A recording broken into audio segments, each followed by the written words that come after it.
Crónicas, capítulo 34. Segunda de Crónicas, capítulo 34, versículo 21. Ahí está la palabra del Señor de este día. Segunda de Crónicas, 34, 21. Y el atributo de Dios es, que nos toca estudiar hoy, mientras busca, ¿cierto? Segunda de Crónicas 34, 21. Dios es justísimo y terrible en sus juicios. Amén. Dios es justísimo y terrible en sus juicios. Segunda de Crónicas 34, 21. Leo en el nombre del Señor Jesús. Amén. Andad, consultad a Jehová por mí y por el remanente de Israel y de Judá acerca de las palabras del libro que se ha hallado. Porque grande es la ira de Jehová que ha caído sobre nosotros, por cuanto nuestros padres no guardaron la palabra de Jehová para hacer conforme a todo lo que escrito en este libro, lo que está escrito en este libro. Amén. Vamos a orar al Señor. Amado Dios, hemos leído esta porción de las Escrituras. Permítenos, Señor, ir conociéndote más. Denos, Señor, y ábranos el entendimiento para comprender con claridad lo que usted tenga que decirnos a través de la palabra de Dios. Necesitamos aprender más de ti, Señor. Necesitamos aprender más y más de lo que tú quieres acerca de nosotros y de cómo hemos de conocerte. Porque creemos que si te conocemos, Señor, podremos conocernos más a nosotros mismos. En el nombre de Jesús. Amén. Amén. Favor de tomar asiento. Gracias. En el nombre del Señor. Como usted bien lo sabe, estamos estudiando los atributos de Dios. El atributo que hoy veremos es: Dios es justísimo y terrible en sus juicios. Amén. Cuando hablamos de la palabra justísimo, estamos hablando de que no solo Él es justo, sino que al agregarle elísimo estamos elevando este atributo a un nivel superlativo, a un nivel que está por encima de las cosas.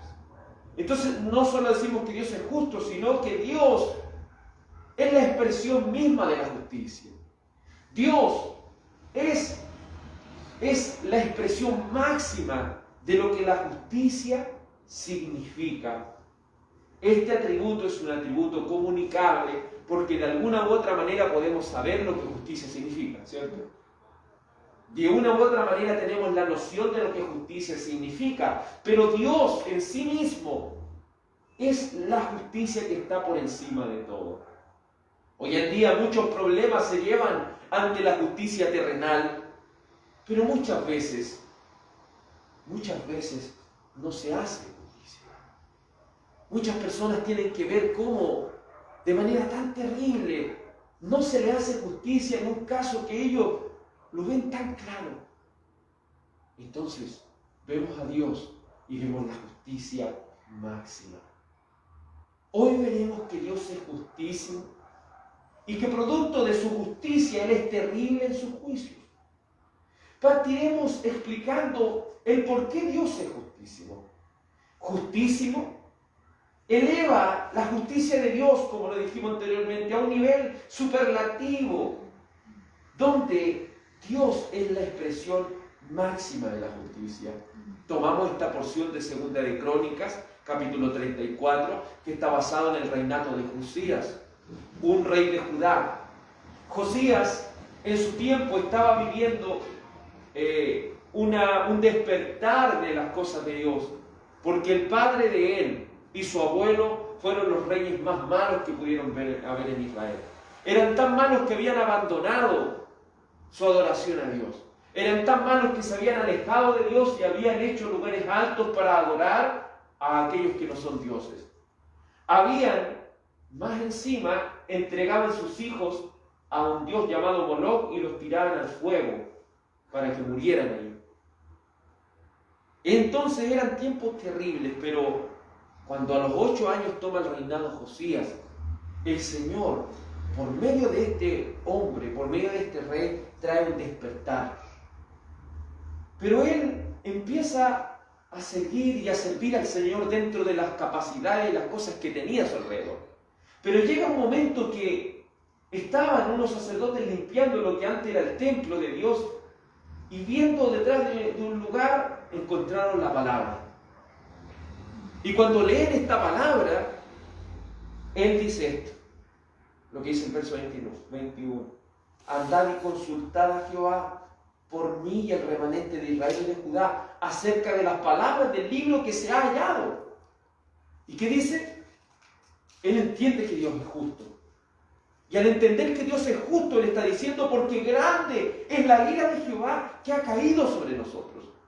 Nosotros nos estamos portando mal, nosotros estamos alejados de Dios, nosotros hemos estado años incurriendo en falta delante de Dios. Por lo tanto, estamos bajo la gran ira de Dios. Consulten por nosotros. Consulten, y aquí está hablando, ¿cierto?, los profetas, para que consulten al Señor. Si el Señor estaba enojado con ellos. Porque dice, nuestros padres no guardaron la palabra de Jehová para hacer conforme a lo que está escrito en el libro. Dios es justo, y como Él es justo, Él va a traer el castigo sobre nosotros. Todo porque Él es justo. Y aquí, ¿qué dijimos? Dios es justísimo y terrible en su juicio. Josías, con tan solo leer la palabra, esa porción de la palabra que encontraron en ese rollo, él entendió que estaban fallándole a Dios, por lo tanto, ¿qué merecía? El juicio. Y al merecer el juicio, él entendía que este juicio no era cualquier cosa, sino que era terrible. Por eso, llama con prontitud, vayan y consulten a Jehová por mí, por el remanente de Israel y el remanente de Judá, porque grande es la ira de Dios sobre nosotros. Nunca debemos olvidar que si bien Dios es amor, Dios también es justo, y vamos al libro de Salmos, para que vayamos viendo por medio de las Escrituras este atributo de Dios. Salmo 145, verso 17. Salmo 145, porque tenemos un Dios que es justo, justísimo. No hay nadie tan justo como Él. Salmo 145, verso 17. Mire lo que dice la palabra de Dios con respecto a Dios. Justo es Jehová en todos sus caminos y misericordioso en todas sus obras. ¿Qué es lo que dice? Justo es Jehová en todos sus caminos. Esto quiere decir que la justicia de Dios es absoluta. Que Dios sea justo en sus caminos está queriendo decir que Dios en todas las cosas que hace es justo. Todo lo que vemos a nuestro alrededor, todas las cosas que van pasando, Dios es justo. Y como se predicaba el domingo, vemos en África niños que no tienen alimento, que sus cuerpos tan débiles no se pueden ni siquiera a su cabeza. Vemos en otros lugares que están pasando horrores tan grandes, guerras. Vemos que están pasando crímenes tan terribles, violaciones a niños. Y la gente con su puño al cielo dice, ¿dónde está Dios? Si Dios es tan justo, ¿dónde está Él? Muchos reclaman, si existe un Dios, ¿por qué suceden este tipo de cosas? Y por otro lado tenemos una palabra que nos dice que Dios es justo en todo lo que Él hace. Amén. En todo lo que Él permite. Él es justo. ¿El problema acaso está en Dios o el problema está en nosotros? Si entendemos que Dios es justo, entendemos que Él no se equivoca. Si vemos las cosas que están pasando, debemos ir un poco más atrás y entender lo que dijo Josías. No le hemos hecho caso a la palabra. Por lo tanto, la ira de Dios está sobre nosotros. Todas estas cosas que vemos es producto de la ira de Dios. Todo lo que nosotros vemos y las maldades que se hacen y todo eso, eso es parte de lo que el hombre y la mujer eligieron para sus vidas. ¿Por qué? ¿Qué es lo que eligió el hombre y la mujer? Alejarse de Dios. Trazar sus propios límites, trazar su propio camino. ¿Y qué es lo que produjo? Todo lo que vemos a nuestro alrededor. Desde pecados como la desigualdad hasta cosas terribles que le hacen a los niños.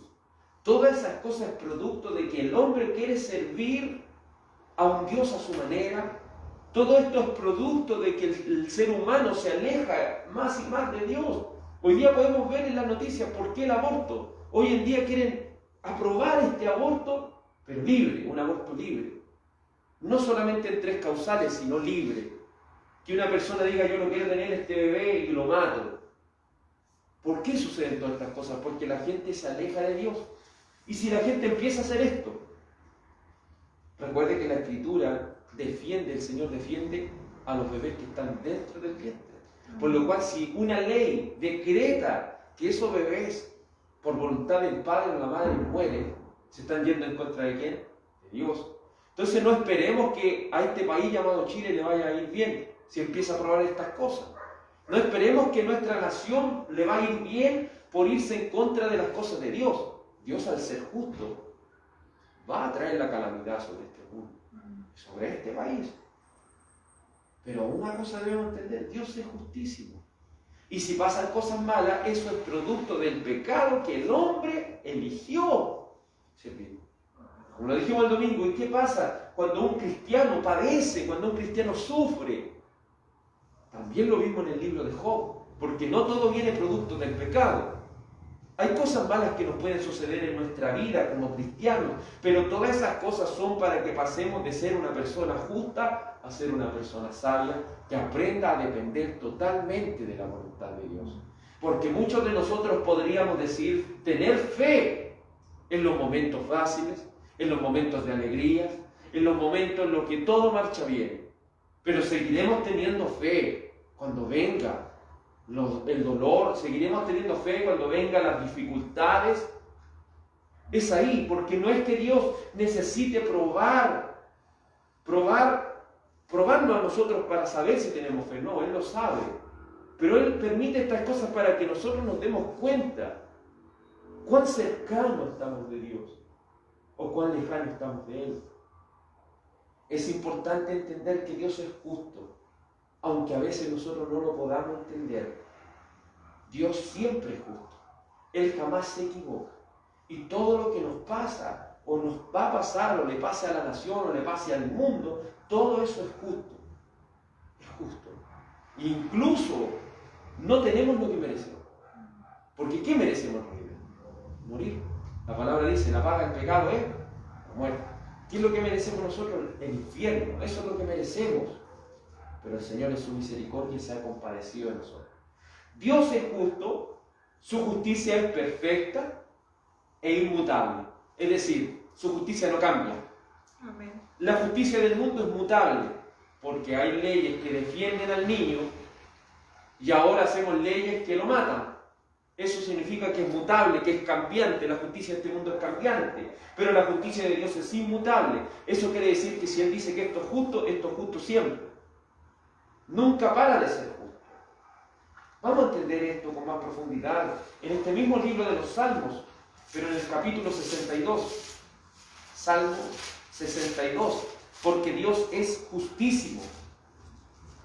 Su justicia es perfecta, es inmutable. Salmo 62, versículo 12. ¿Por qué es justo? Porque la definición de justicia es esto. Salmo 62, versículo 12. Salmo 62, versículo 12 dice así la Escritura. Y tuya, oh Jehová, es la misericordia, porque tú pagas a cada uno conforme su obra. Dice, tú pagas a cada uno conforme su obra. Eso es justicia, es pagar lo que uno se merece. Por ejemplo, en la antigüedad existía lo que era la ley del talión. Ojo por ojo, diente por diente. Si una persona, por decir, le cortaba la mano a alguien, ¿qué es lo que se debía hacer? Cortarle la misma mano. Si alguien le robaba cierta cantidad de dinero, cierta cantidad de dinero tenía que pagar. Porque eso es lo justo, ¿me entiendes? Vida por vida, cosa por cosa, así tenía que ser esa ley. La ley de Dios es más perfecta que esa todavía. Es tan perfecta que el Señor le paga a cada uno conforme sea su obra. Porque esa es la definición de justicia. Jeremías 17:10, profundizando un poco más acerca de lo que es este Dios justísimo a quien servimos. ¿Y por qué el Señor tiene esa facultad? ¿O por qué? ¿Cómo podemos saber que el Señor va a pagar a cada uno según sea su obra? Jeremías 17:10. Jeremías 17:10 dice, si la Escritura, Dios tiene argumentos. Jeremías 17:10 dice, yo Jehová, que escudriño la mente, que pruebo el corazón, para dar a cada uno según su camino, según el fruto de sus obras. ¿Por qué el Señor puede juzgar con tanta facultad? Cuando nos toca ir a un juzgado, se necesitan testigos, se necesita un abogado de ambas partes, se necesitan muchas cosas para que se haga un juicio, se haga justicia. Muchos juicios quedan incompletos por falta de pruebas. Pero Dios, Él es la justicia máxima, porque Él dice, y si usted lee el verso 10, dice, yo Jehová que escudriño la mente. Escudriñar significa buscar con diligencia, buscar con detalle. Entonces, si usted y yo queremos saber cómo el Señor juzga las cosas de tan precisamente, es porque Él conoce cada acto, conoce cada pensamiento, conoce cada cosa que ha pasado por nuestra mente. Incluso también dice que pruebo el corazón. El Señor sabe lo que hay en nuestra mente, el Señor sabe lo que hay en nuestros sentimientos. Amén. Por lo cual Él puede dar a cada uno según su camino, según el fruto de su obra. Entonces, no debe quedar duda de que Dios es justísimo y que Él siempre dará lo que cada uno se merece. Pero no piense esto en la vida, porque en esta vida todavía ninguno ha recibido lo que se merece, aunque algunos puedan decir, sí, aquí se paga todo, no necesariamente, porque el sol sale sobre el justo e injusto. Pero es en el final donde el Señor va a traer la cuenta. Hay un dicho mundano que dice, así le vamos a decir al juez, porque la gente sabe que al final, cuando muera, va a tener que presentarse ante el juez. ¿Y qué le va a poder decir al juez? Si Él es justo, Él prueba el corazón, prueba la mente, Él sabe todo lo que hay en nuestra vida. ¿Qué le podemos ocultar a Él? Romanos 2, verso 6. Romanos 2, verso 6. Las Escrituras nos siguen mostrando la justicia de Dios, porque no hay nadie tan justo como Él. Romanos capítulo 2, versículo 6.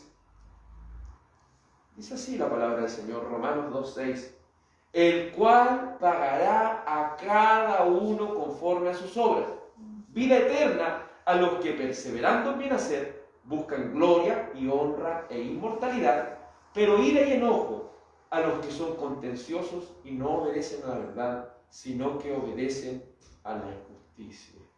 Tribulación y angustia sobre todo ser humano que hace lo malo, el judío primeramente y el griego. Pero gloria y honra y paz a todo el que hace lo bueno, al judío primeramente y también al griego, porque no hay excepción de personas para con Dios. O sea que el Señor no tiene favoritos. Cuando Él va a hacer justicia, Él la va a hacer sobre justo e injusto. El Señor va a dar a cada uno según sea su obra. Amén. Y aquí dice, ira y enojo a los que son contenciosos, a los que les gusta pelear en contra de las cosas de Dios, a aquellos que no obedecen la palabra, a aquellos que obedecen a la injusticia. Pero dice en verso 7, vida eterna a los que perseverando en el bien hacer. Es decir, aquellos que han sido transformados por Cristo, aquellos que han sido renovados en el nuevo nacimiento, ¿en qué van a permanecer? En hacer el bien. Pero el hacer el bien, ¿en quién? En Cristo. Vamos a verlo en un momento más, eso con más detalle. Pero si hay algo que no podemos obviar, es que el Señor es justo. Amén. Y Él va a pagar a cada uno según sea su obra. En primer lugar veremos los impíos, que son todos aquellos que conociendo estas cosas se han rebelado contra Dios. Los pecadores, aquellos que viven en desobediencia, aquellos que viven ignorando las cosas de Dios. En esta vida pueden sonreír, algunos de ellos pueden sufrir, pero la recompensa de un Dios justísimo llegará el día del juicio. No necesariamente la gente va a sufrir en vida. Hemos visto hombres como Pinochet que mató a tanta gente, pero murió tranquilo. Murió, ¿cierto?, en un lugar con todas las riquezas, nunca se le hizo un juicio. Vemos a Hitler, que después de todo lo malo que hizo, se puso un tiro y ¿qué sufrió? Entonces, la gente a veces de mala manera dice, no, si el infierno está aquí en la tierra. No necesariamente. No necesariamente. Podemos sonreír o sufrir en esta tierra, pero cuando se pagan las cosas es cuando fallecemos. Es ahí donde cada ser humano tiene que presentarse ante el juez. Vamos a lo que dice Segunda de Pedro. Segunda de Pedro, capítulo 2, versículo 3. Segunda de Pedro, capítulo 2, versículo 3.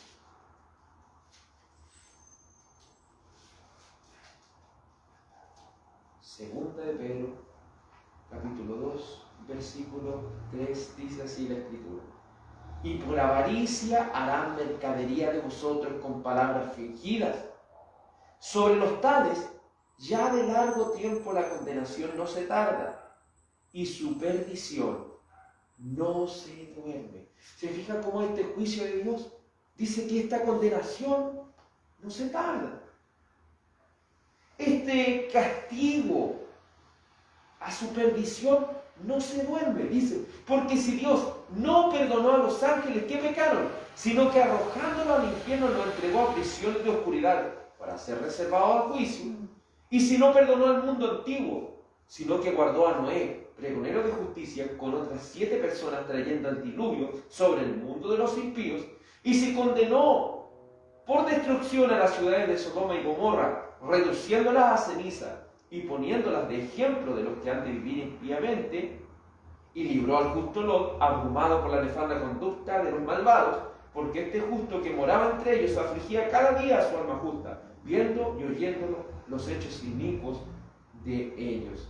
Sabe el Señor de librar de tentación a los piadosos y reservar a los injustos para ser castigados, ¿cuándo? El día del juicio. ¿A quiénes?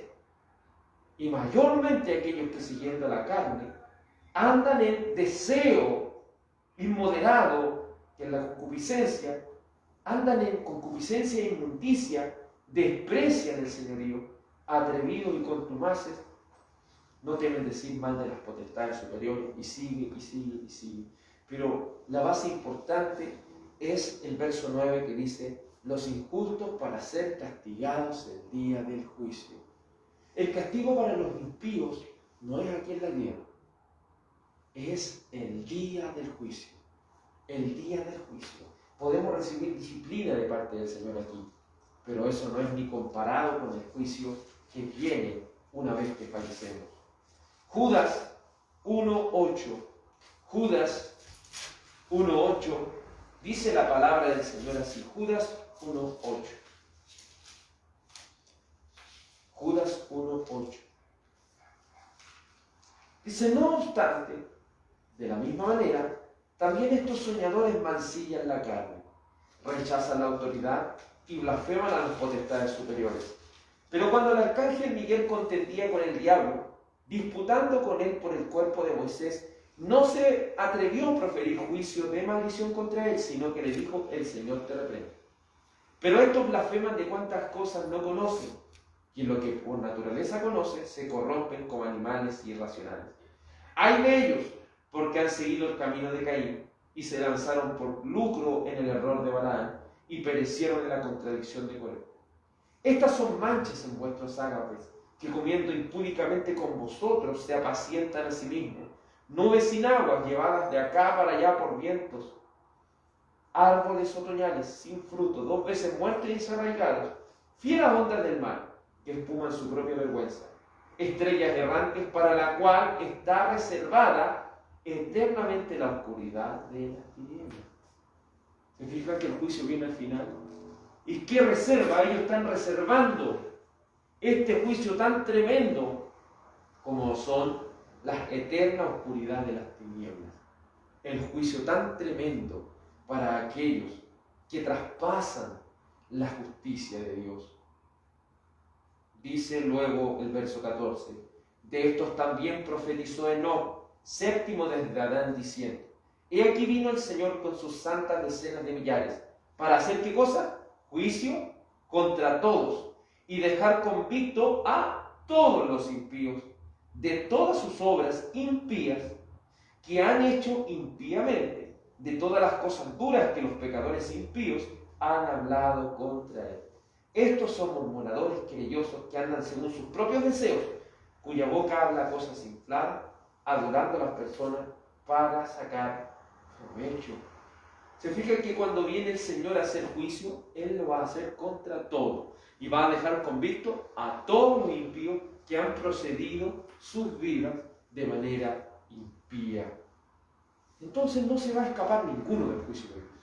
No se va a escapar nadie del juicio de Dios. ¿Existe un infierno? Sí. ¿Existe un lago de fuego? Sí. ¿Y por qué existe eso? Porque cada persona no se va a escapar del juicio. Hitler, con un tiro en su cabeza, creyó que pudo escapar de un juicio terrenal, pero no tenía contemplado que el juicio que iba a vivir cuando muriera, cuando su alma se presentara ante el juez, porque dice la Escritura en el libro de Hebreos, está establecido que los hombres mueran una sola vez y después el juicio. Usted dirá, ¿qué pasa al momento de morir? Al momento de morir, el cuerpo queda ahí, pero el alma se presenta ante el juez. ¿Y el juez qué es lo que pesa? Las obras. ¿Y qué dice la Escritura? Que la obra no se trata de que yo hice tantas cosas buenas y tantas cosas malas y se ponga en una balanza. No, una cosa mala echa a perder todo lo malo. Porque el Señor es justicia, ¿me entiendes? No es como que pudiera decir, no, que ya un poquito bien, no. Una cosa mala ensucia todo. Y eso quiere decir que somos condenados al juicio eterno de Dios. Usted dirá, pero ¿cómo hay salvación entonces ante un Dios justísimo? Solamente a través de su Hijo. Por eso Cristo dijo, yo soy el camino, la verdad y la vida. Nadie viene al Padre sino por mí. Es decir, nadie va al cielo, nadie va a reencontrarse con el Padre, nadie es reconciliado con el Padre si no entra por medio de Jesucristo. Es la única manera. Es la única manera. Pero si despreciamos este santo evangelio, ¿qué esperanza vamos a tener el día del juicio? Apocalipsis 20:12. Apocalipsis 20:12. La palabra es más explícita aquí con respecto al juicio final.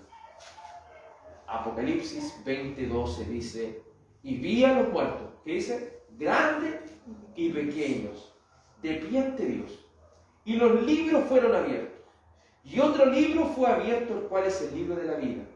Y fueron juzgados los muertos por las cosas que estaban, ¿dónde? Escritas en los libros.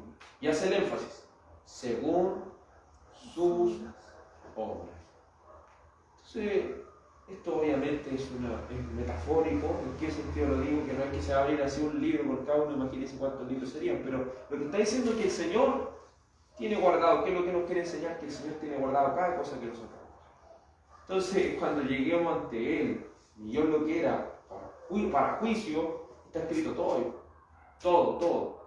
Todo lo que hemos hecho, la hora que hicimos, todo. Si el Señor lo sabe todo, no hay nada que Él no lo sepa, aún lo de nuestra mente, está todo. Entonces el Señor, ¿qué va a pesar? Va a colocar todas las obras que uno hizo ahí y en realidad no hay escapatoria. Amén. Pero es maravilloso cuando ponemos nuestra fe en Cristo, porque toda nuestra inmundicia y pecaminosidad por fe va al Cristo, quien en la cruz apagada, y toda su pureza pasa a nosotros por la fe. Y cuando vamos delante del trono, delante del juicio, somos absueltos. ¿Por quién? Por Cristo. Porque la justicia, ¿qué es lo que miraría? ¿Cómo nos miraría? A través de la sangre, a través de Cristo. Porque Él paga la cuenta. Porque Él es el único perfecto y justo. Por quien podemos tener redención ante un justísimo Dios. En segundo lugar, Dios Padre envía a su Hijo unigénito para que reciba el justo pago que los redimidos merecían. Pero aquí nos vamos a un punto. ¿Qué diferencia hay entre nosotros y la gente que no cree en Cristo? Hablando de somos mejores personas, tenemos menos pecados que ellos. ¿Somos acaso algo que nos diferencie de ellos, que el Señor pueda mirar algo bueno en nosotros? No, no hay ni una diferencia. Somos hijos de ira igual que ellos. Merecemos el infierno igual que ellos. Pero el Señor en su amor, envió a su único Hijo para que todos aquellos que crean en Él, le dice, Él pagó. Porque la justicia no es como que, ¿por qué hablamos de un Dios justísimo? Cuando hablamos de un Dios justísimo no significa que llegue el acusado, es decir, uno de nosotros. Usted es acusado de cometer toda esta cantidad de pecados. Pero la palabra dice, el que quebranta un punto de la ley, se hace culpable de todo. Entonces, no hay ninguno que se pueda escapar de esto, nadie. Y si el juez nos dijera, el juez Dios nos dijera, te perdono. ¿Qué diría toda la gente que está ahí? Oye, pero si es tan culpable como nosotros, ¿por qué lo estás perdonando así como así? No basta tan solamente que el Señor nos diga, yo te perdono. Dice, aquí está mi hijo, Él va a pagar por él. Él, mi único hijo, el hijo que yo más amo, va a pagar por él. Va a pagar por él. Y ahí el Cristo tuvo que cargar la culpa de ese individuo para que este individuo fuera absuelto. Eso es lo que hace el Señor. Por eso su justicia es válida y completamente justa, porque Él no está entregando un ángel, no está entregando a alguien que un ser humano, está entregando lo que más ama. Y lo que más ama tiene para Dios más valor que todo. Entonces Él está entregando lo más amado por Él, para que lo más amado por Él sea castigado, para redimir a nosotros que somos culpables. Efesios capítulo 2, verso 3, nos muestra esta gran verdad de que no hay diferencia entre una persona que no cree en Cristo y una persona que cree en Cristo en naturaleza, en diferencia de pecado, a eso me refiero. No somos más justos que ellos. No somos merecedores o no merecemos el cielo más que ellos. Ninguno lo merece. La palabra del Señor dice en Efesios capítulo 2, versículo 3, y vamos a leer desde el verso 2 para entender el contexto. Dice, en los cuales anduvisteis en otro tiempo, siguiendo la corriente de este mundo, conforme al príncipe de la potestad del aire. O sea, ¿a quién seguimos? Al diablo. El espíritu que ahora opera en los hijos de desobediencia. Entre los cuales dice, también todos nosotros vivimos en otro tiempo en los deseos de la carne, haciendo la voluntad de la carne y los pensamientos. Y éramos por naturaleza hijos de ira, lo mismo que los demás. ¿Qué diferencia hay entre una prostituta y nosotros? Ninguna. ¿Qué diferencia hay entre un violador y nosotros? Ninguna. ¿Qué diferencia hay entre el asesino más grande y nosotros? Ninguna. Porque todos somos hijos de ira, todos somos hijos de ira, todos merecemos el infierno, todos merecemos el castigo de Dios, porque todos nosotros vivimos. Imagínense el apóstol Pablo, uno de los hombres que más escribió dentro de los 66 libros, dice, todos nosotros incluyen, hasta yo, era por naturaleza. Entonces la naturaleza del hombre es ser un hijo del diablo. No nacemos hijos de Dios. Todo niño que nace, toda persona que nace sobre esta tierra, nace siendo un hijo del diablo. Pero por medio de Cristo somos adoptados en la familia de Dios. Pasando de ser de la familia del diablo, ahora pasamos a ser de la familia de Dios. Por medio de Cristo. Isaías 53 nos muestra qué es lo que tuvo que hacer Dios el Padre y Dios el Hijo para poder salvarnos por su gracia. Mire lo que dice Isaías 53.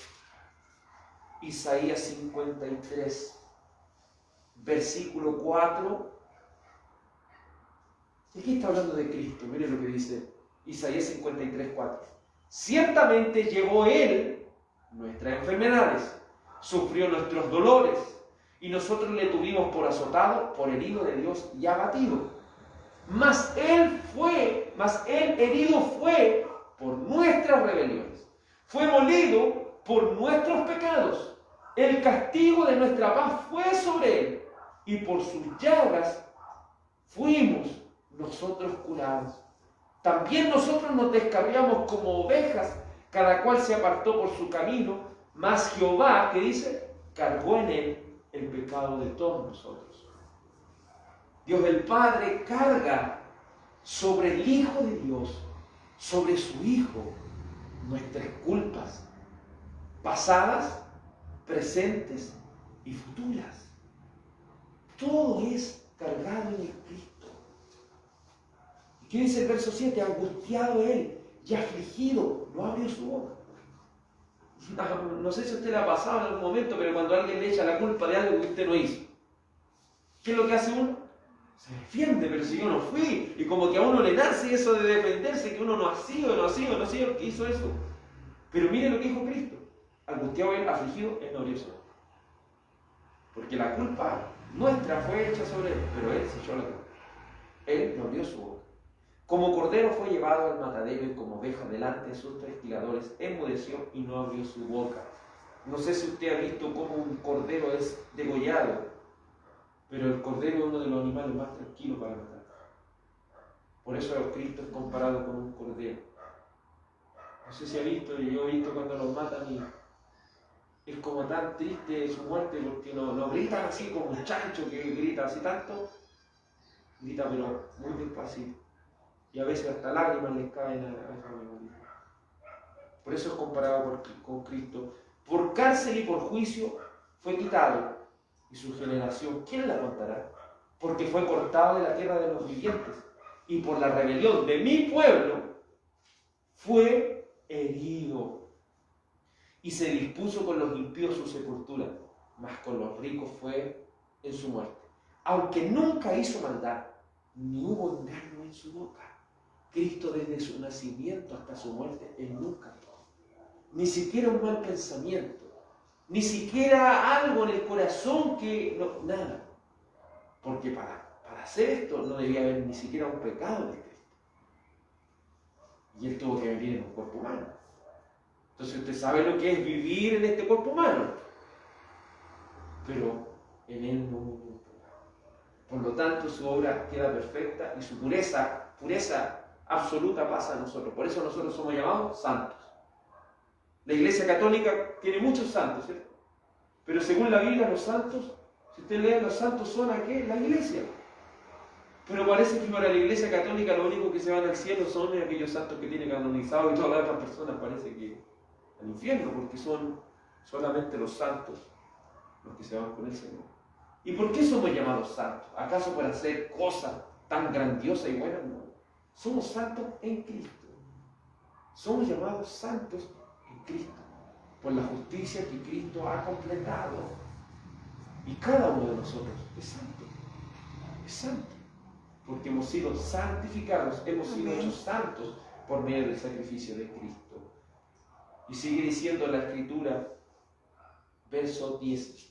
Con todo eso Jehová quiso quebrantarlo, sujetándole a padecimiento.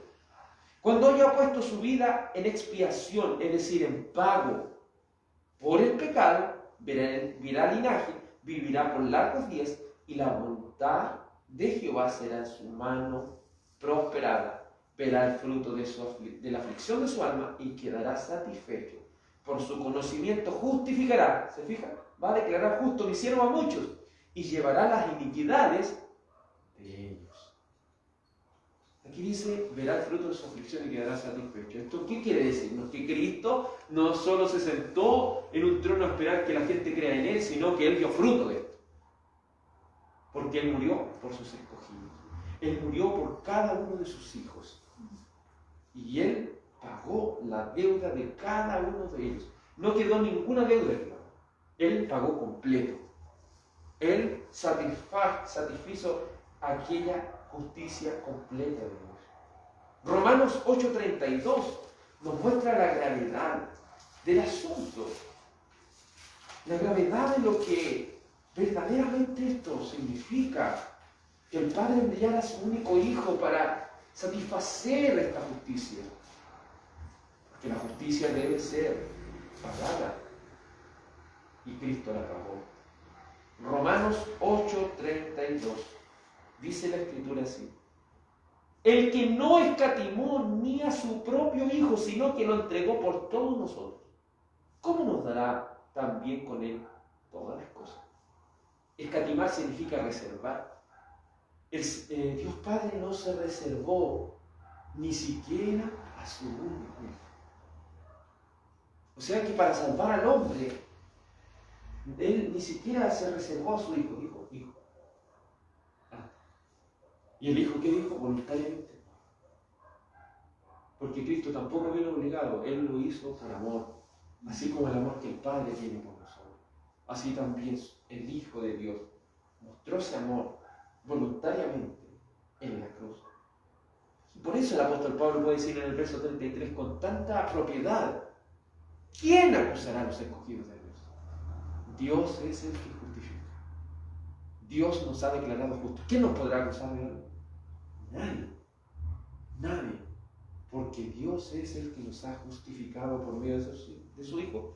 Y aquí viene la pregunta, pero ¿quién es el que condenará? Cristo es el que murió. O sea, ¿quién es el juez? Cristo. ¿Se fijan?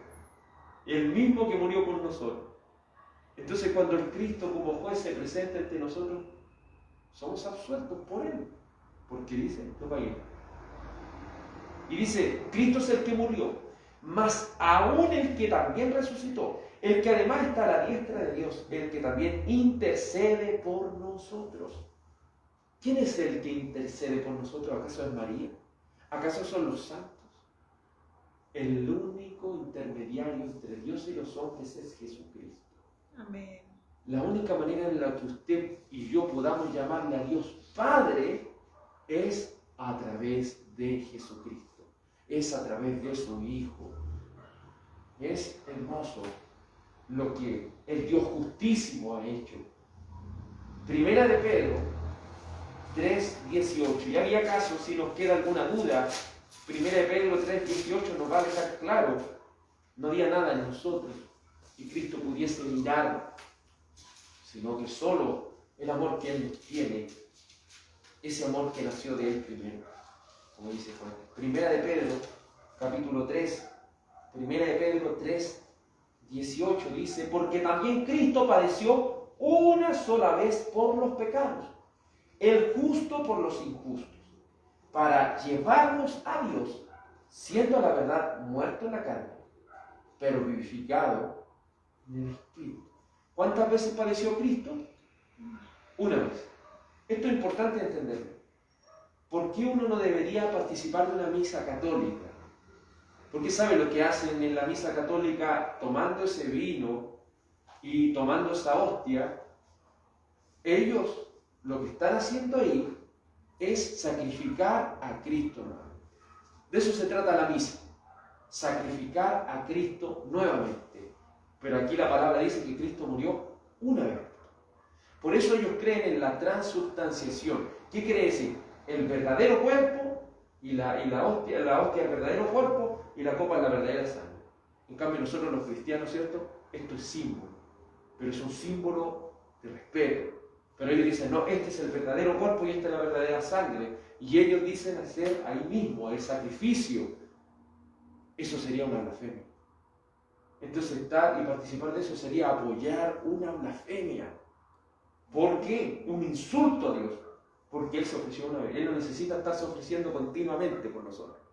Porque bastó una sola vez que Él hiciera este sacrificio para pagar por nuestro pecado.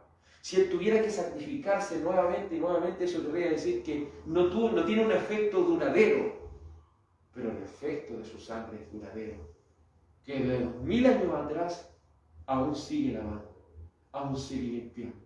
Y no solo abarca 2000 años atrás, no solo cierto de 2000 años hacia adelante, sino también hacia atrás. Su sangre cubre todo, porque Jesucristo es infinito y Jesucristo es eterno. por lo cual abarca tanto el pasado, presente y futuro. Es hermoso, sin lugar a dudas, lo que Cristo hizo. En tercer lugar, hablando de un Dios justísimo, nuestras obras en Cristo serán retribuidas por el Dios justo. Eso también debemos entender. Pero no dice nuestras obras en Cristo. Nuestras obras en Cristo tienen validez. Usted dirá, pero mire, el Padre Hurtado, por ejemplo. El Padre Hurtado ayudó a tanta gente. El Padre Hurtado hizo tantas obras buenas. ¿Son acaso sus obras válidas delante de Dios? Si una persona que dice que yo conozco, siempre tienen esa pregunta o esa historia, yo conozco una persona que no es cristiano, pero es mejor que un cristiano. La verdad, eso es imposible. Porque los cristianos no somos mejores por lo que nosotros hagamos. Hemos sido mejorados y mejores por Cristo. Porque Él tomó nuestro lugar, ¿me entiendes? Entonces Él es la perfección. Pero una persona que dice que hay gente que hace más buenas obras. Pero déjeme decirle que esas buenas obras, y le invito a que lo comprobemos en Isaías 64, porque esto es importantísimo entenderlo, que por obras ninguna persona va a ser declarada justa ante Dios. Porque la obra que pide Dios es una obra perfecta, sin una pizca de pecado. Isaías 64,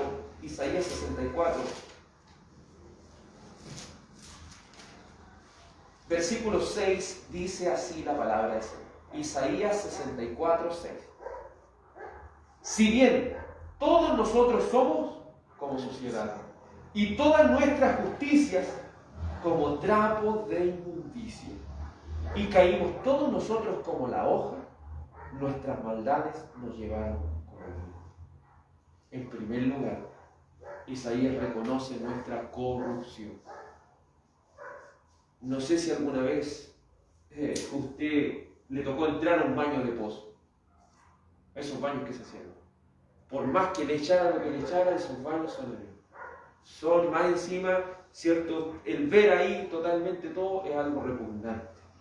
Aquí Isaías está reconociendo que como seres humanos somos así. ¿Podrá acaso, cierto, una pastillita de Pato Purific hacer algo dentro de ese excremento? No. Así lo mismo, una obra buena en un corazón corrupto, ¿podrá hacer algo bueno? No, porque está ensuciado con maldad. Piense, y que no estoy en contra de esto tampoco, pero un ejemplo. Pensemos en la misma Teletón. Se hace una buena obra de ayudar a la gente. Pero esa buena obra está ensuciada con cosas malas, ¿me entiendes? Con empresarios que quieren rebajar impuestos, por gente que a través de todas estas cosas va busca sus fines creados. Que si viene una buena obra, pero está ensuciada ¿con qué? Con maldad. Mucha gente se beneficia de eso, por eso decimos que también hay respeto por eso, pero detrás la gente usted cree que lo está haciendo de corazón, a eso me refiero. No hace eso. Me refiero a los empresarios y todos los que mueven este tema. Veamos gente que quiere ayudar a otro. Dice, pero lo está haciendo de corazón. Sí, pero después ¿qué va a decir? ¿Te acordáis cuando yo te ayudé? ¿Se fija si así somos como seres humanos corruptos? Podemos estar ayudando a alguien, pero más adelante le vamos a sacar en cara. Hay gente que da o ayuda, ¿sabe para qué? Para que le digan, mira, que era una persona tan buena. ¿Y cómo se siente esa persona? Flaco. Y a veces eso le basta, que alguien lo reconozca su trabajo. Pero ¿quién va a querer ayudar por ayudar? Es el punto. Por eso el corazón corrupto siempre, su motivación para hacer las cosas muchas veces es desviada. ¿Por qué? ¿Por qué decimos que nuestras obras van a ser recompensadas, nuestras obras en Cristo? Porque toda obra que yo haga en Cristo la hago para la gloria de ¿quién? Del Señor. Del Señor. Si yo voy a ayudar a alguien y alguien le va a decir, oiga, gracias por lo que está haciendo, no, denle gracias a Cristo. Porque la gloria es para Él. Porque Él tocó mi corazón. Mi motivación es que sea Cristo glorificado.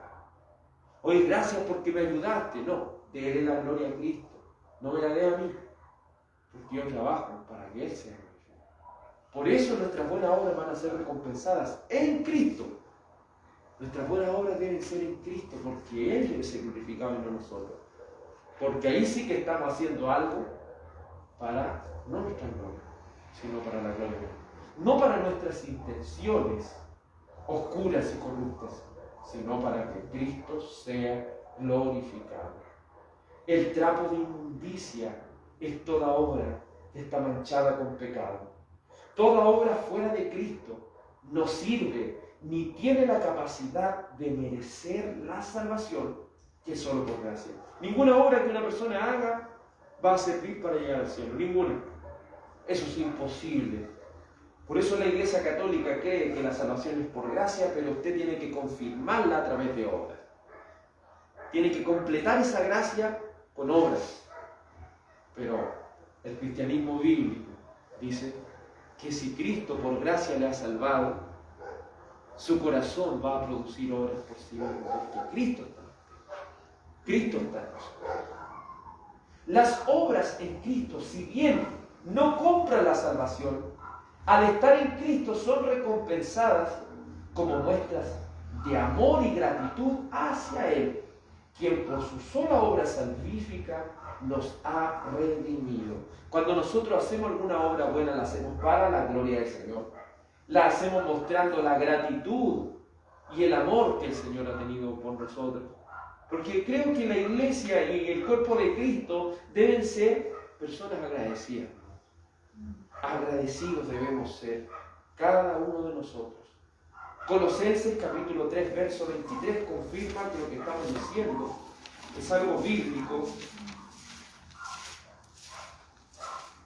Gálatas, Efesios, Filipenses, Colosenses, capítulo 3. Colosenses, capítulo 3, versículo 23, dice así: y todo lo que hagáis, hacedlo de corazón, como para el Señor y no para los hombres. Dice, todo lo que hagamos, debemos hacerlo de corazón. ¿Y cuál debe ser nuestra motivación? Como para el Señor. Amén. Si nosotros vamos a ayudar a alguien, es como si estuviéramos ayudando al mismo Señor. Si nosotros vamos a hacer algo, eso lo vamos a hacer para el Señor y no para buscar el aplauso de la gente, no para buscar el reconocimiento de los demás. Por eso el Señor nos invita a dar, pero no en público, sino lo más escondido posible, para que el Señor, que ve los secretos, nos recompense en público. Por eso somos llamados a hacer esto de esa manera, porque creemos que el Señor recompensa aquellas cosas que las hacemos para su gloria. Primera de Corintios 3, verso 8, también nos muestra esta gran verdad, que las obras en Cristo son para su gloria, pero son recompensadas por el Señor hacia sus hijos. Primera de Corintios capítulo 3, versículo 8 dice: el que planta y el que riega son una misma cosa, aunque cada uno recibirá su recompensa conforme a su labor. Primera de Corintios capítulo 3, versículo 8. Y el que planta y el que riega son una misma cosa, aunque cada uno recibirá su recompensa conforme a su labor. Como cuerpo de Cristo, lo dijimos la vez pasada, trabajamos. Y no todos tenemos el mismo trabajo. El Señor a cada uno de nosotros nos ha dado un trabajo, en algún momento nos va a dar un trabajo. Y este trabajo a veces puede ser visible, otras veces este trabajo puede ser visible solamente para el Señor. Por eso no debemos irnos juzgando cada uno de nosotros. No es que yo trabajo más que tú, no. Cada uno el Señor le da un trabajo, sea en lo interior o sea algo evidente. ¿Entiendes? Entonces eso uno debe estar tranquilo en ese sentido, porque si está trabajando, uno lo está haciendo para el Señor. Eso es no para que la gente me vea, porque eso de qué sirve. Eso no sirve de nada. Aquí dice, el que planta y el que riega, o sea, están haciendo dos trabajos diferentes. Dice, son una misma cosa. O sea, una persona, usted la puede ver que visiblemente puede estar haciendo mal, pero al final es lo mismo que alguien que está cumpliendo con lo que el Señor le dijo, que quizás era algo tan simple, pero lo está haciendo. Y eso no lo pone en un rango más alto o más bajo. Estamos trabajando todos. Usted puede decir, Pero mire, una mano puede tomar cosas. ¿Y qué? ¿Y una uña qué puede hacer? Y uno podría decir, pero la uña es algo que no tiene sentido. Sí tiene un sentido y está trabajando igual que la mano. Pero el Señor, ¿cierto? Y va a dejar de ser el cuerpo porque tiene un trabajo inferior. No, es parte del cuerpo humano. Y sin ella ya no está faltando algo del cuerpo. Entonces por eso es importante ir entendiendo esto. Dice, aunque cada uno recibirá su recompensa conforme a su labor. Hay recompensa para aquellos que para la gloria de Dios hacen una obra. En segundo lugar, Dios es terrible en sus juicios. Él es justo, lo hemos dicho, lo hemos visto, porque recompensa a cada uno según sea su obra. Pero Él, al ser justo, también entendemos que es terrible en sus juicios. Cuando hablamos de algo terrible, hablamos de un miedo en su máxima expresión. Debiéramos nosotros temer a estos juicios de Dios. Lo hemos utilizado este texto en otro momento. Salmo 119, verso 120 dice, de tus juicios tengo miedo. El salmista entendió y comprendió una cosa, que si algo le debiéramos tener miedo es a los juicios de Dios. Amén. Porque son terribles. Son algo que es un miedo que puede invadir el cuerpo. La palabra de nuestro Dios Todopoderoso mostrando acerca de esto. Mire lo que dice la palabra de Dios en el libro de Joel. Y vamos al libro de Joel para entender lo importante de tener una perspectiva clara del juicio de Dios. El libro de Joel está antes de Amós, después de Oseas. Libro de Joel, capítulo 2, versículo 1, dice así. Joel, capítulo 2, versículo 1. Mire lo que dice la palabra de Dios. Tocad trompeta en Sión y dad alarma en mi santo monte. Tiemblen todos los moradores de la tierra, porque viene el día de Jehová, porque está cercano, día de tinieblas y día de oscuridad, día de nube y de sombra. Como sobre los montes se extiende el alba, así vendrá un pueblo grande y fuerte, semejante a él no hubo jamás, ni después de él lo habrá, en años de muchas generaciones. ¿Se fija lo que dice? Cuando esa trompeta, porque esa trompeta, el vigía, el atalaya que estaba en esa torre, cuando veía el mal, él tocaba un sonido de alarma. ¿Y qué hacía en la gente que estaba viviendo su vida de manera tranquila? Las hace estremecer. Como un terremoto, si hoy día hubiera un terremoto 10 hoy día, ¿cómo nos estremeceríamos? Yo antes me creía valiente de esas cosas, pero recuerdo que en un momento sentí ese sonido en la tierra y quería arrancar para algún lado, porque de verdad que es algo que estremece. Hay cosas que uno puede mantenerse tranquilo, pero hay otras cosas que llegan a estremecerlo. Miremos así los juicios de Dios, como algo que es imposible quedarse así tranquilo, porque son duros, son terribles. Este mismo libro de Joel, capítulo 2, versículo 11, dice: y Jehová dará su orden delante de su ejército, porque muy grande es su campamento, fuerte es el que ejecuta su orden. Porque grande es el día de Jehová, y muy, dice, terrible. ¿Quién podrá soportarlo? Nuevamente los profetas con preguntas retóricas. ¿Quién puede soportar cuando este día terrible, este día de un miedo extremo, venga? ¿Quién puede soportarlo? Nadie. Aún el valiente, aún el guerrero más fuerte grita de dolor, grita de angustia y de desesperación en esos momentos tan terribles de los juicios de Dios. Es tan terrible esto, hermano, que usted puede ver a los demonios, Mateo 8, como gente, a veces en las películas ponen a los demonios, mientras busca Mateo 8, como personajes que intimidan a las personas. Pero creo que esto es al revés. Ellos le tienen miedo al Señor. Por eso a veces han querido mostrar como seres que hay que tenerles miedo, pero en realidad ellos le tienen un miedo al Señor. Mire lo que dice Mateo 8:29. Mateo 8:29. son varios demonios que están dentro de una persona. Ellos ven a Jesús. Y miren lo que dicen. Y clamaron diciendo. ¿Qué es lo que hicieron? Ellos clamaron. Ellos con desesperación dijeron: ¿qué tienes con nosotros, Jesús, Hijo de Dios? Has venido acá para atormentarnos antes de tiempo. Aquí, si ustedes leen el contexto, es una legión de demonios, son muchos demonios que están dentro de una persona. Pero al ver a Jesús es tanto su miedo y su terror que claman, que le suplican que no los atormente antes de que su tiempo llegue. Ellos conocen su tiempo, ellos saben que van a ser atormentados, pero al ver a Jesús, como el juez lo vieron, y aún ellos temieron. Como dice Santiago, ¿creéis que Dios es uno? Bien haces. Los demonios creen, tiemblan. Y tiemblan, hermano. Pero a veces esos espíritus quieren intimidar a la gente porque ellos quieren imitar, ¿me entiendes las cosas? Pero ellos, ¿a quién le tienen miedo? Al Señor. Le tienen miedo al Señor. Y si los demonios le tienen miedo al Señor, ¿cuánto más debiéramos tener nosotros? Apocalipsis 20:10, un texto que uno nunca debe olvidar, que hasta el diablo le tiene miedo al Señor. Hasta el mismo demonio le tiene miedo al Señor.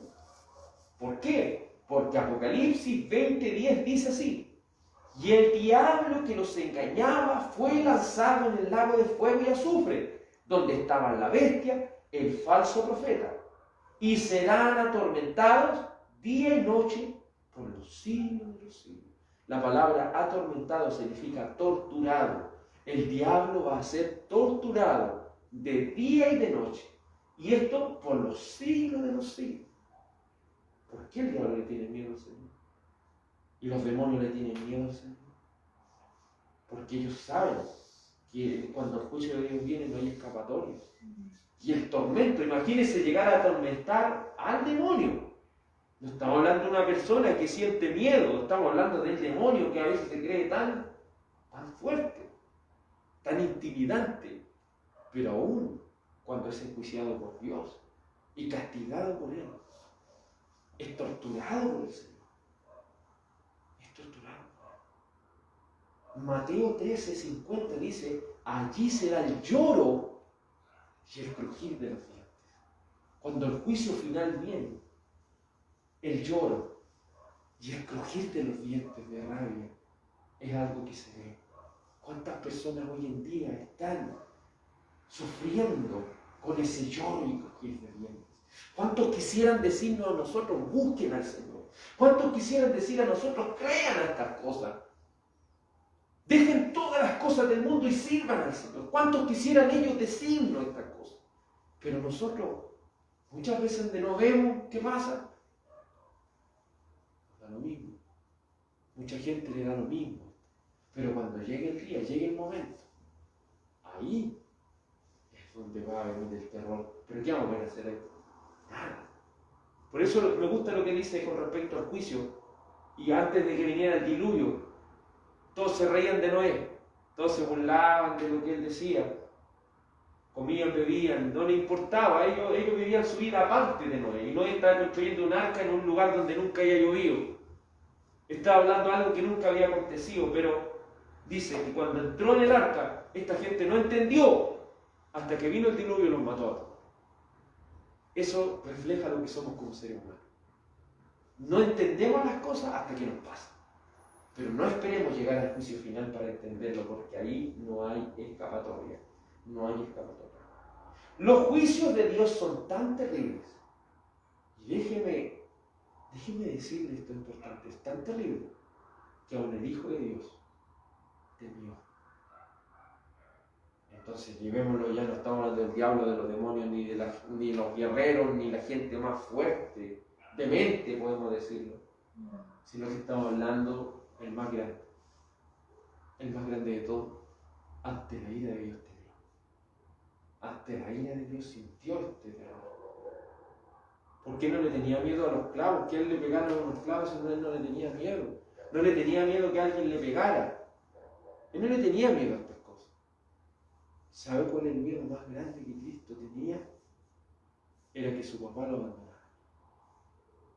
Porque Muchos cristianos murieron crucificados, muchos cristianos murieron azotados, algunos le arrancaron la piel, pero su papá nunca lo abandonó, el Señor nunca lo abandonó. Pero el terror más grande del Cristo fue el ser abandonado por su padre en la cruz y recibir todo el impacto y todo el castigo de ese abandono. Veamos esto de manera gráfica en las Escrituras, que el juicio de Dios es justísimo y es terrible. Mira lo que dice Mateo 26:38. Mateo 26:38. Veamos a Cristo antes de que viniera todo este juicio sobre él. Mateo 26:38. Antes que viniera su arresto, mire cómo se sentía el Señor. Vamos a leer desde el verso 37. Mateo 26:37. Y tomando a Pedro y a los dos hijos de Zebedeo, comenzó, ¿cómo dice?, a entristecerse y a angustiarse en gran manera. Entonces Jesús le dijo: mi alma está muy triste. ¿Hasta dónde? Hasta la muerte. Quedaos aquí y velad conmigo. Él sabía que venía el juicio más grande sobre él, por cargar por nuestra culpa. Él sintió ese juicio y sintió un castigo más grande, porque cuando es recibir el castigo por uno mismo, es una cosa, pero recibir el castigo por cada uno de nosotros, porque él no estaba siendo castigado por el pecado de 2 o 3 personas, sino por todos los escogidos. Imagínense lo que es recibir ese impacto sobre su alma. Es un impacto multiplicado, pero no sé por cuántas veces. Y cómo se sentía el Cristo, dice, triste hasta la muerte. Se empezó a angustiarse en gran manera, como lo debe haber visto Mateo o los apóstoles cuando contaron esta parte, porque esto fue algo transmitido. Como ellos vieron esto. Vieron a Jesús solamente Pedro, los hijos de Zebedeo. Luego vemos en Lucas 22:44. Lucas 22:44. Lucas 22:44. No eran los clavos, no eran los azotes, no era que su costado fuera traspasado, sino su angustia era ser abandonado por el Padre. Lucas 22:44. Miren cómo se sentía Cristo. Y estando en agonía, oraba más intensamente, y era su sudor como grandes gotas de sangre que caían hasta la tierra. Y cuando se levantó en oración, vio a sus discípulos, los halló durmiendo a causa de la tristeza. Imagínense, y se han hecho estudios sobre esto, cuando una persona ya está sufriendo algo muy tremendo, su sudor empieza a ser ya como sangre, pero es ya un nivel de angustia, ya un nivel pero muy grande, que una persona llega a sudar sangre. ¿Qué es lo que estaba sintiendo Cristo ahí? ¿Acaso no era el terror del justo juicio de Dios sobre su vida? San Juan 12:27. San Juan 12:27. Por eso tengamos miedo a este juicio. Si el Cristo temió, siendo el Rey de todas las cosas, siendo el Todopoderoso, ¿cuánto más nosotros no debiéramos temer? San Juan 12:27. Dice la Escritura: ahora está turbada mi alma. ¿Y qué diré? Padre, sálvame de esta hora. Mas para esto ha llegado a esta hora. Como se sentía, todo lo que dijimos se reduce: está turbada mi alma. Pero a la vez viene la valentía de Cristo. Y su valentía dice: ¿y qué diré? Padre, líbrame de lo que me va a pasar ahora. Antes bien, para esto ha venido mi hora. Entonces el Cristo no esconde su angustia, el Cristo no esconde lo terrible que es el juicio. Y cuando exclama las palabras más terribles, en Mateo 27:46, podemos ver la máxima expresión de dolor del Cristo. Las palabras que describen su terror, su sufrimiento extremo, que creo que ningún ser humano en la vida va a poder, ningún ser humano común hubiera resistido. Ninguno. Solamente Cristo. Mateo 27, 46. Mateo 27, 46. Dice así la Escritura. Cerca de la hora novena, Jesús clamó a gran voz diciendo: Elí, Elí, lama sabactani. Esto es: Dios mío, ¿por qué me has desamparado? Creo que ese, si bien él está citando el Salmo, específicamente el Salmo 65, versículo 2, describe el momento más angustioso, el momento en el cual está tan desesperado que siente el impacto del terrible juicio de Dios. Había sido abandonado por su padre. Es decir, no había escapatoria, no había quien le ayudase. No había quien le librase de ese dolor tan extremo.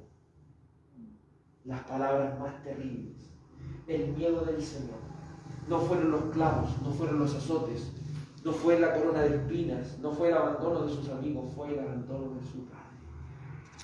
Por eso cada uno de nosotros como cristianos no estamos eximidos de sufrir por causa de Cristo. No estamos eximidos de ser torturados físicamente y psicológicamente por amor a Cristo. Pero si hay algo de que sí somos librados, es de ser abandonados del Señor. Porque el Señor siempre va a estar con nosotros hasta el fin. Pero los terribles juicios de Dios, Cristo lo tuvo que sufrir. Segunda de Corintios 5:21. Segunda de Corintios 5:21. Dice así: la justicia de Dios reducida en estas palabras. Segunda de Corintios 5:21. Dice así la Escritura: al que no conoció pecado, por nosotros lo hizo pecado, para que nosotros fuésemos hechos justicia de Dios en él. Nuevamente, al que no conoció pecado, Cristo no conoció ni un pecado, no conoció lo que era pecar, pero por nosotros el Padre lo hizo pecado. El Padre cargó todo, hizo la obra de transferencia, transfirió todo el pecado a la cuenta de Cristo, y Cristo a nuestra cuenta transfirió toda su pureza. ¿Para qué? Para que fuésemos hechos justicia de Dios. Somos declarados justos solamente por su obra, por su sacrificio, por su resurrección. Vamos a orar al Señor. Dios amado, de alguna manera podemos entender que tus juicios son justos y también son terribles. Tú eres justísimo, Señor. Tú eres justísimo y eso no lo podemos olvidar. Aunque haya cosas que no entendamos, Señor.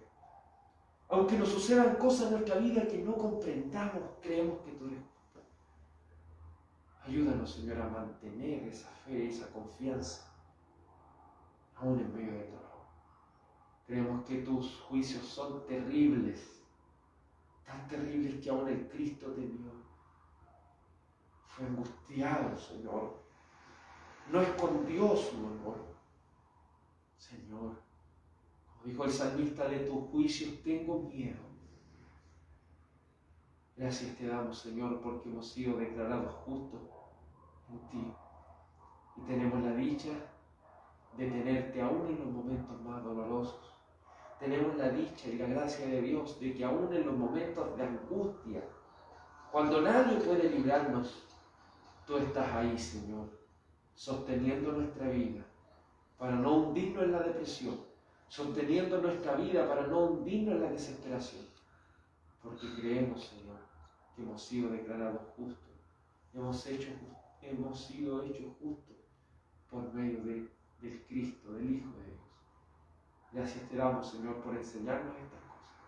Permítenos irte conociendo más y más. Y te ruego que tu gracia, tu paz y tu bendición sea sobre cada uno de nosotros. Iglesia del Señor, sea bendecida en el nombre de Jesús. Amén. Que nuestro gran Dios y Salvador Jesucristo nos bendiga. Amén. Gracias, Señor.